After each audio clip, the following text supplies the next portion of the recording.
নমস্কার বন্ধুরা, welcome to Shampa's kitchen.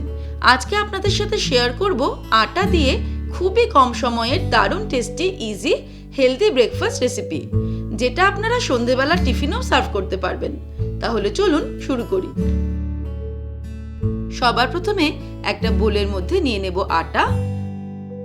আমি এখানে 2 কাপ পরিমাণে আটা নিয়ে নিলাম। আমি এখানে 250 গ্রাম আটা নিয়েছি। এর মধ্যে নিয়ে নেব হাফ টিস্পুন মতো নুন, আপনারা স্বাদ অনুসারে নেবেন। দিয়ে দিচ্ছি সামান্য পরিমাণে গোটা জিরে। এর মধ্যে টক দই দিয়ে দেব। 4 টেবিল স্পুন টক দই দিয়ে দিলাম, অর্থাৎ 1 কাপ আটার জন্য 2 টেবিল স্পুন করে টক দই দিতে হবে। এবার একটা স্পুন দিয়ে সবকিছুকে একটু মিক্স করে নেব। তারপরে অল্প অল্প করে জল অ্যাড করে একটা ঘন ব্যাটার তৈরি করে নেব। অল্প অল্প করেই জলটা অ্যাড করতে হবে, যাতে ব্যাটারটা কোনো মতেই পাতলা না হয়ে যায়। ব্যাটারটা তৈরি হয়ে যাওয়ার পর এবারে লাস্ট ফিনিশিং এর মধ্যে অ্যাড করব ইনো। আমি ইনোর প্যাকেটটা সম্পূর্ণ এর মধ্যে দিয়ে দিলাম। তারপরে অল্প জল অ্যাড করে জাস্ট একটু মিক্স করে নেব। ইনো অ্যাড করার পরে কিন্তু খুব বেশি ফ্যাটানো বা মাখা যাবে না।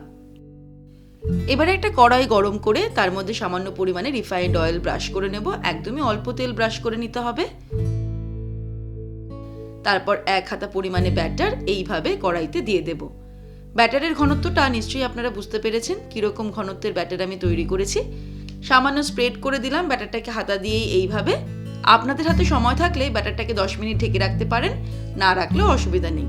তারপর এর উপর দিয়ে দিচ্ছি কুচানো পেঁয়াজ, কিছুটা পরিমাণে ক্যাপসিকাম কুচানো দিয়ে দিলাম। আপনারা red bell pepper, yellow bell pepper এগুলোও ব্যবহার করতে পারেন।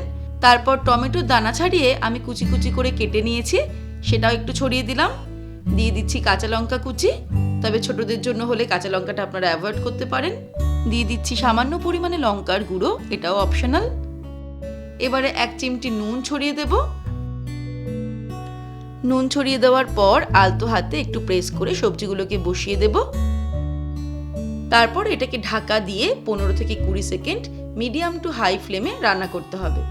ঢাকা সরিয়ে নিলাম। খুব সামান্য পরিমাণে তেল এর চারিদিক দিয়ে দিচ্ছি। তেলটা যত সামান্য ব্যবহার করব ততই ভালো।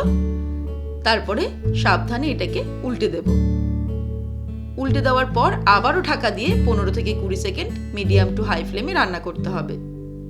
ব্যাস, এইভাবেই খুব সহজেই তৈরি হয়ে যাবে খুবই কম সময়ে দারুণ tasty easy healthy breakfast recipe বা সন্ধেবেলার টিফিন রেসিপি। আমরা এটাকে মিনি আটার উত্তপামও বলতে পারি। তাহলে দর্শক বন্ধুরা, আজকের এই রেসিপি আপনাদের কেমন লাগলো আমাকে ভিডিওর নিচে কমেন্ট সেকশনে কমেন্ট করে জানাবেন। ভালো লাগলে লাইক করার অনুরোধ রইল, আর বন্ধুদের সঙ্গে কিন্তু অবশ্যই শেয়ার করুন। ভালো থাকবেন, সুস্থ থাকবেন। আমি আবার হাজির হব নতুন নতুন রেসিপির সঙ্গে। নমস্কার।